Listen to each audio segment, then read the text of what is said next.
It breaks my heart to hear my poor little dog had to go through that. He didn't deserve it.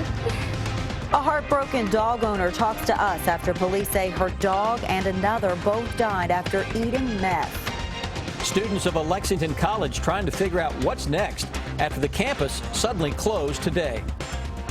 And a new program at the University of Kentucky is now helping students on campus who are struggling with drug addictions.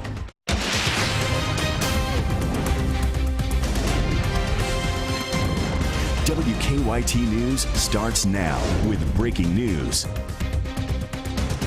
Good evening to you. Tonight we are learning more about a death investigation in a Bath County home. Police say they found a woman dead and they're now looking for her husband. They say they found the woman's body this afternoon at a home on P-Sticks Road in Owingsville. Our Monique Blair just talked to some of that woman's family. She is live now from Bath County with the breaking details. Monique? Well, Sam and Amber, family members of that victim tell me she never missed a day of work. So today, when she did not show up for work and her boss couldn't get a hold of her, her boss called police. Police tell us when they showed up here on scene on P-Sticks Road, the woman's body was found shot to death inside with multiple gunshot wounds. 2 counties over in Powell County, the sheriff's office tells us they are aggressively looking for the man who reportedly shot his wife here in Bath County. Police have not released that man's name or a picture of him. Family members of the victim describe her as a woman who you could always count on.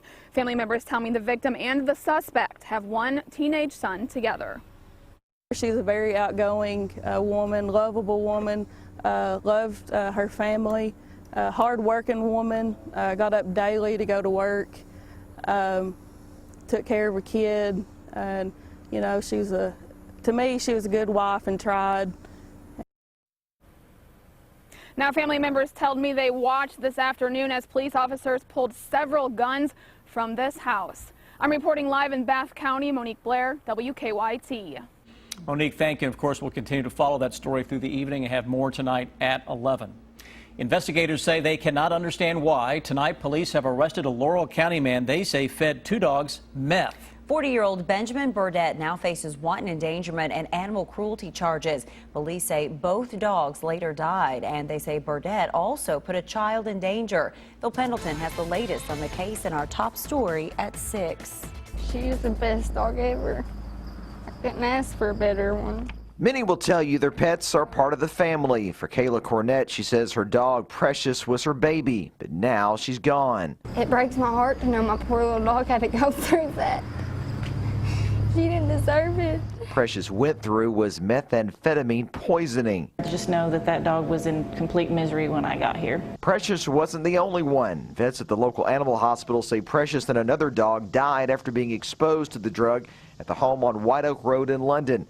What's more is the police say 40-year-old Benjamin Burdett was using meth near the dogs and a 2-year-old little girl. All kinds of chemicals that's involved in the smoking of meth, and it's similar to secondhand smoke from smoking a cigarette. Police were called to the home after a fight. They say they discovered one dog in distress. That dog, a terrier, died last night at the animal hospital. And it was just in so much agony, and its body would just, there was no peace at all. That dog just twitched, even under mild sedation. Smith believes the terrier and Cornett's dog were both intentionally poisoned.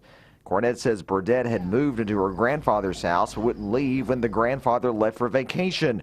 Her dog was there too, but she says she learned too late of what happened. I want to see him sit in jail, and I want him to rot in there is what I want. Police also say Burdett was a sex offender who wasn't keeping up with his registry. In Laurel County, Phil Pendleton, WKYT.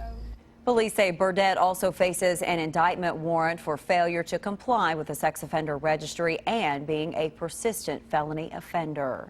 Steamy air moving back into the bluegrass, and we could even see a round of storms tonight. Chief Meteorologist Chris Bailey has an early look at that forecast. Something to watch, Chris. Yeah, it is, especially given what's going on to our northwest right now, though the atmosphere across Kentucky is nowhere near as primed for severe weather as what folks in the Hoosier State are currently dealing with. But again, got to watch for a sneaky, strong or severe thunderstorm into parts of central and northern Kentucky, especially right now. Nothing really out there, though. We're starting to see a little thunderstorm developing to the southwest of Louisville. Let's go to the north. Let's focus on Indiana, now getting into Ohio.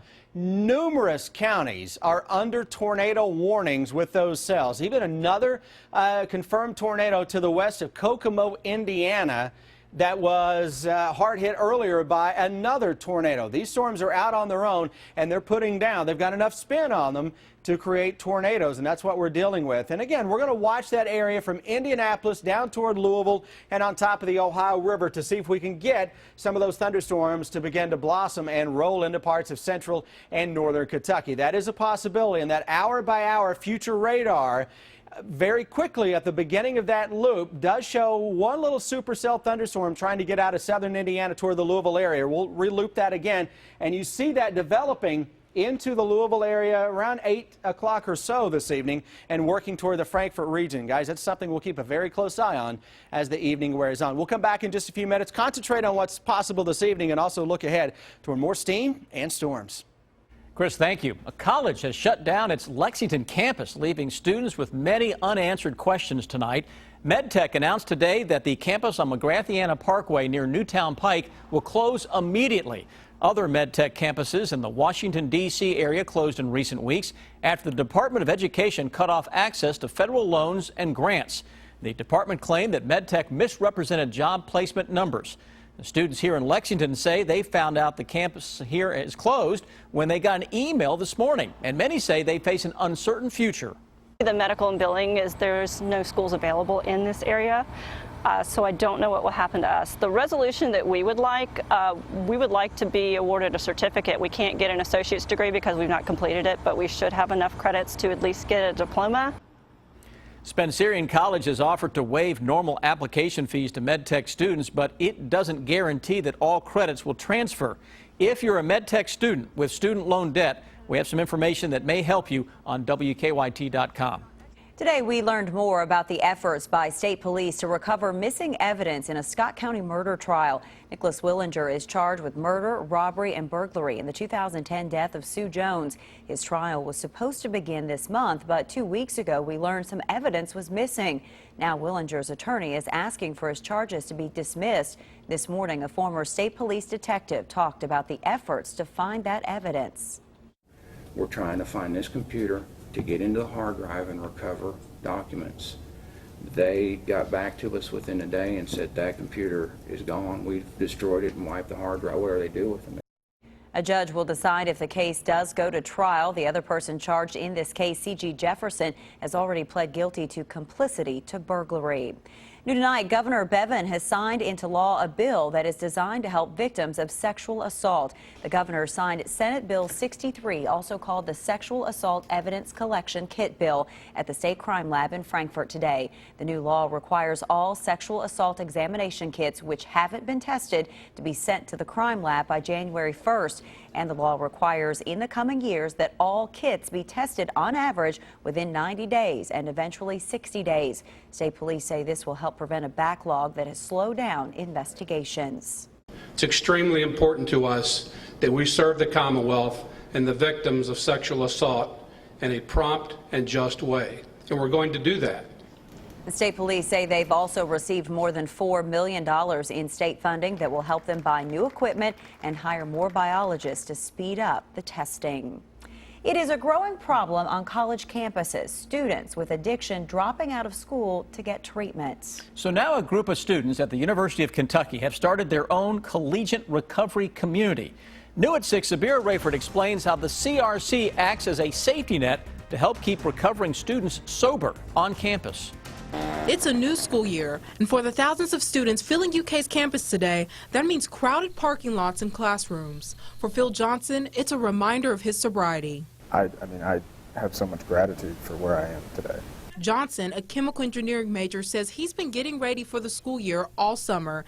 He says the last time he was at UK, his visits to class weren't as frequent as his visits to parties. Getting bad grades, failing tests, and eventually I found a drug that I couldn't put down.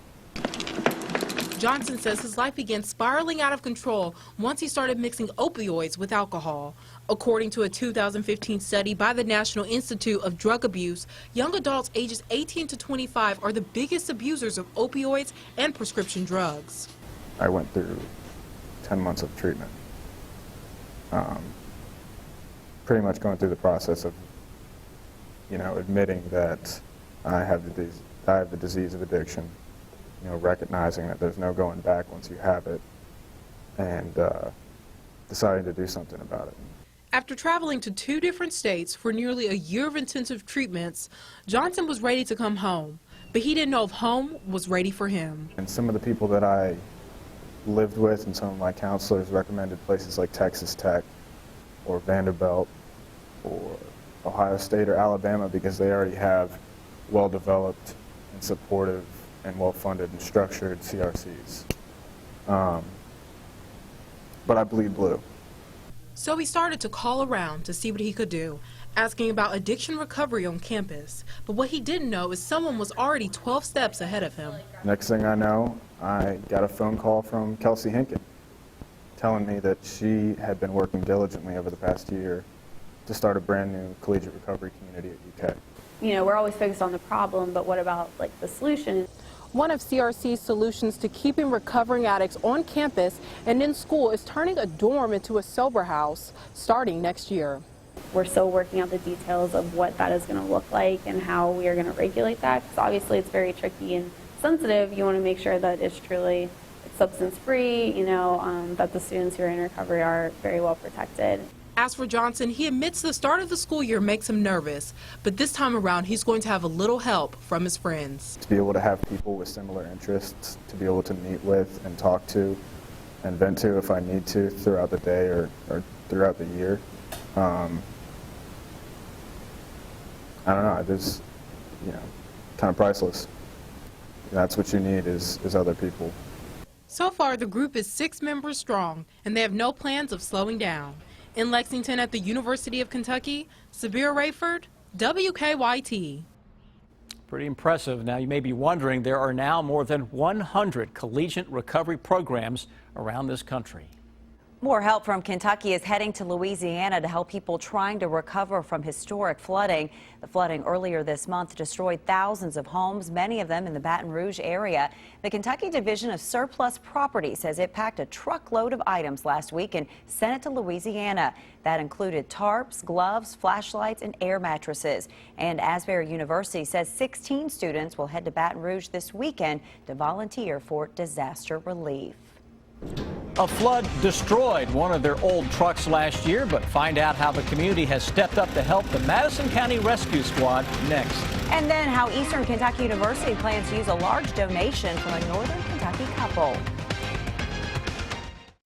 The Madison County Rescue Squad has a new truck tonight thanks to some help from people in the community. Last year, the rescue squad lost a truck in a flood. Through insurance claims and door-to-door fundraising, squad members received enough money to buy a new truck and some new equipment. The new truck cost about $60,000. It's very crucial in our operations for any wrecks or anything else that we provide to public service, because we have to be able to assist in emergency situations. Now, the rescue squad is still raising money to help them maintain what they already have, so you may see squad members going door to door again in the coming weeks. New tonight, Eastern Kentucky University has received a large gift from a Northern Kentucky couple. EKU leaders say Ron and Sherry Lou Noel have donated $1 million to the university. They say $600,000 will be used to support faculty and student research. The rest of the money will be used to expand and renovate the Athletic Strength and Conditioning Center. EKU leaders say the couple has made other donations to the university in past years. Now, your hour-by-hour forecast with Chief Meteorologist Chris Bailey. Well, after a steamy afternoon, time to watch the northwestern skies to see if we can get at least some scattered booming thunderstorms to develop, or if we can get some of those Indiana storms to roll into parts of the bluegrass state. Right now, it is kind of looking tropical out there with some of those clouds. We're looking on that northern horizon. More clouds and sun kind of taking over this afternoon. Bluegrass region 86, feeling like 91. courtesy of humidity that is up there flirting with 60% right now. Actual temperatures, again, are into the mid and upper 80s, depending on where you are. A little warmer farther west, a little cooler into the east. Heat index values today hitting 90 to 95 into most areas. I think we'll do that a little better than that over the next few days. So we're going to sweat it out together as we close out the month of August in the next week. Defender Radar Network, nothing on the home front across the good old bluegrass state of Kentucky. Let's go to the north, though.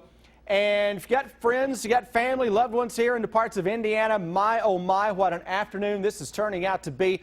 Numerous counties are under tornado warnings right now. We've had numerous tornadoes that have actually touched down. Some of that now sneaking into parts of western sections of Ohio, where you see all the little red boxes there, and there are quite a few of those. Those are tornado warnings. I see 1, 2, 3, 4, 5, 6, 7.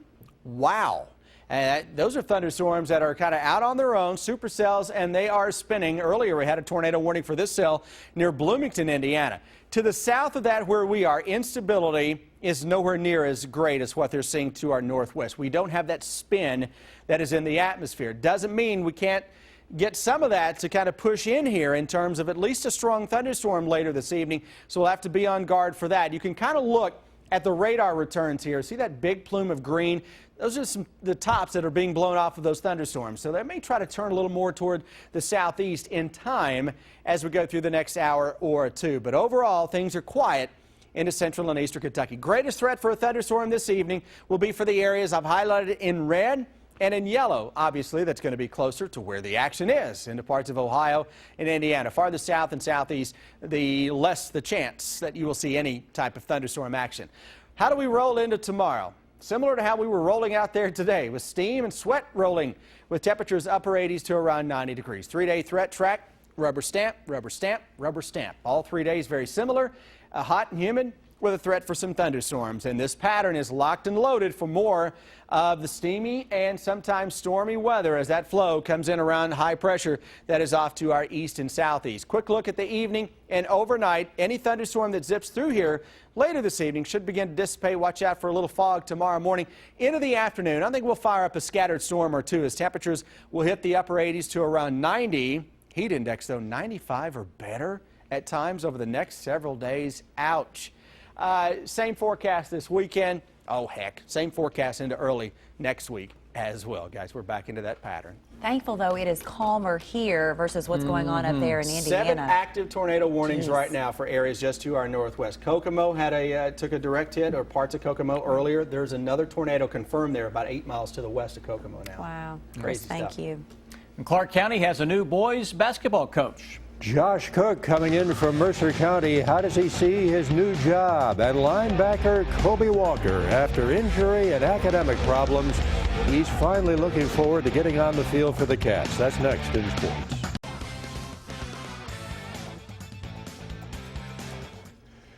The Kentucky Wildcats have some holes to fill in their defense. Mark Stoops saying in the preseason that he needs players to come through at inside and outside linebacker. It seems like it's finally time for sophomore Kobe Walker. Walker is heading into his 3rd season at UK. He has never played in a game. Injury and academic problems have kept him on the sidelines. With all my schoolwork, I had to take that a lot more seriously. Time management. So with that, I've done a lot better with school. He's also doing well on the field. Walker is not big, 6'3", 215, but he brings a physical style of play and has good speed.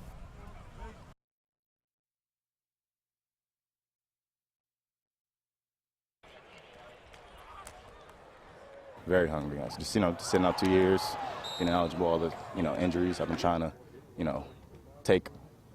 taking care of my body more seriously as well. I'm ready.